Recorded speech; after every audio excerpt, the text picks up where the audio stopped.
vocês? Estamos de volta para mais uma aula e hoje o nosso encontro de história é com antropologia. Nós vamos falar um pouquinho aí de como que era o comportamento da religião tradicional do reino Iorubá, tá? Então nós vamos falar um pouquinho hoje como que esse povo se comportava, né? Qual era aí a religião desse povo dentro desse reino. Então, acompanhem comigo aqui a leitura deste texto e vamos lá. Os povos Iorubá criaram uma religião bastante influente que serviu como base para a formação de outras religiões em diferentes lugares do mundo. Então, olha que interessante, né? Aqui nós já descobrimos que eles criaram um tipo de religião que serviu de base para outras religiões que existem no nosso mundo. Na religião Iorubá, o Deus Supremo recebe o nome de Olodumaré ou Olodum. Eu acredito aí que todo mundo já tenha ouvido falar sobre esse nome, né? Sobre Olodum.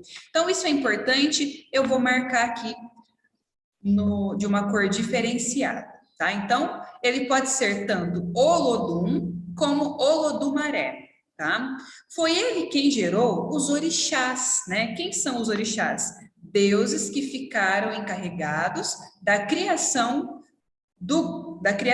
e do governo do mundo, ok? Então, sempre que a gente ouvir falar sobre orixás, né, são os deuses na religião dos Iorubás.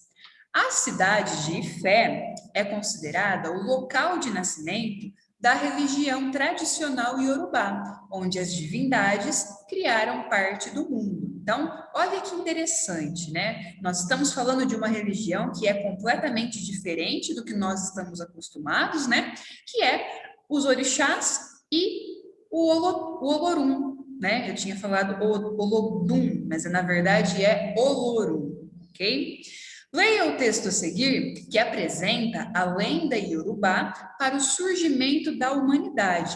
Lembrando que essas religiões, tá? Geralmente, quando se acredita em deuses, eles acreditam em mitos, tá? Mito é uma história que nós não temos certeza se existiu ou não. Não há como comprovar que existiu, tá? Então, nós vemos mito, por exemplo, na Grécia, em Roma, Egito e aqui também agora na religião tradicional Iorubá, certo? Acompanha comigo aí. Agindo segundo as instruções de Olodumaré e carregando consigo o material necessário, Orixalá desceu sobre o deserto aquoso. Levava consigo uma concha de caracol cheia de areia, uma galinha branca e uma pomba. Chegando a um determinado ponto do imenso vácuo, jogou a areia e soltou as aves que começaram imediatamente a ciscar o chão com as patinhas, espalhando areia por toda parte. Onde esta caía, transformava-se em pântano, o pântano em terra seca, e por cair de forma irregular, ia formando montanhas e vales. Terminada estava a primeira fase da criação. Então, Olodumaré ordenou ao seu inspetor de tarefas, o camaleão, que fiscalizasse o trabalho e, após 2 visitas, ele retornou informando estar tudo perfeito. Orixalá foi incumbido de povoar a terra. Criou primeiro as aves, que rapidamente multiplicaram-se e plantou árvores para suprir a necessidade de água. Orelueré liderou um grupo de seres especialmente criados para habitar a porção já sólida. Estes multiplicaram-se com a quantidade de água, tornou-se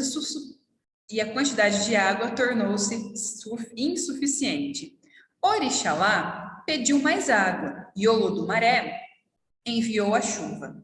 Incumbido a seguir de moldar os corpos dos homens com o pó da terra, Orixalá os moldava perfeitos ou defeituosos, desde que a forma resultante pudesse receber a essência da vida, que aí seria insuflada por Olodumaré. Então, aqui nós temos um pouquinho do mito da criação da humanidade, segundo aqui a religião tradicional dos Iorubás, certo?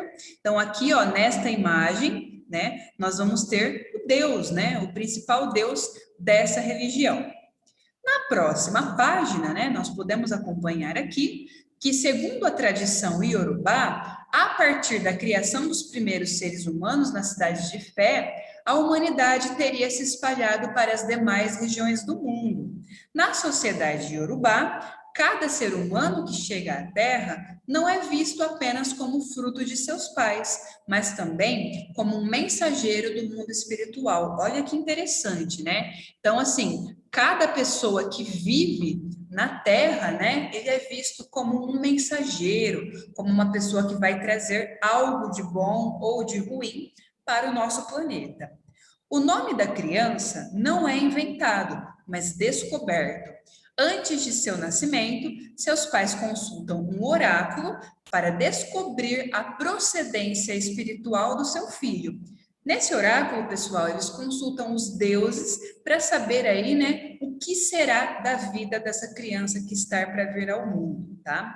De acordo com a religiosidade iorubá, cada orixá, ou seja, cada deus, tem um caráter único, o que é religiosamente atribuído aos seus seguidores, tá? Então, aqui no nosso livro didático, nós temos alguns desses orixás, né, da religião iorubá. Tenho certeza que vocês já devem ter ouvido, pelo menos, falar um pouquinho sobre cada um deles, tá? Então, ó, Orixalá. Quem é o Orixalá? É o orixá responsável por criar as partes de terra de nosso mundo, além de ter dado forma aos seres humanos. É considerado o representante de Olodumaré na Terra e muito reverenciado pelos que seguem os orixás. Seus seguidores gostam do poder, são criativos, determinados e muitas vezes mandões. Então aqui nós temos Orixalá, tá? Esse orixá aqui, que é considerado um deus na religião do Iorubá. Seguindo aqui, nós vamos ter Oxum, tá? Que é a divindade da água doce, dos rios, lagos e cachoeiras. As mulheres que desejam ter filhos dirigem-se a Oxum, pois seus poderes estão relacionados com a fertilidade. Seu símbolo é um espejo em forma de leque. Então, aqui nós vamos ter a figura de Oxum, tá? Seguindo aqui, então, pessoal, nós vamos ter como orixá também dessa religião, Exu, tá? Que é responsável por levar aos demais orixás as oferendas feitas pelos seres humanos, né? Está associado ao poder de fertilização e à força transformadora das coisas. Acredita-se que os seguidores de Exu são espertos e rápidos. Seu símbolo é o ogó, um tipo de porrete que ele sempre carrega. Então, aqui nós vamos ter a figura de Exu, tá? Ele está falando errado. Depois, aqui mais para baixo, nós vamos ter Ogum, tá? Divindade do ferro, da guerra e da caça. É conhecido por ter o poder de facilitar a prosperidade das pessoas, conhece os segredos da metalurgia necessários para a fabricação de instrumentos agrícolas e de guerra. Seus seguidores são apaixonados e teimosos. Seus símbolos são a espada e ferramentas como a pá e a enxada. Então, aqui, ó, nós estamos falando sobre, já baguncei tudo de novo aqui, estamos falando sobre Ogum, certo? Deixa eu ver, acho que tem como eu desfazer, mas enfim. Depois, nós vamos ter Obaluaê, tá? Que é essa criatura aqui, ó, também é considerado um orixá. É a divindade da varíola e das doenças contagiosas. Costuma punir com doenças aqueles que não lhe respeitam. Porém, também está relacionado à cura de diversas enfermidades. Os seguidores de Obaluaê geralmente são tímidos e tornam-se sábios quando envelhecem, mas alguns preferem ficar sozinhos, isolando-se do mundo. Seu símbolo é o xaxará, uma espécie de vassoura que ele usa para varrer as pestes para longe. Faz sentido, né? A forma como ele é caracterizado aqui.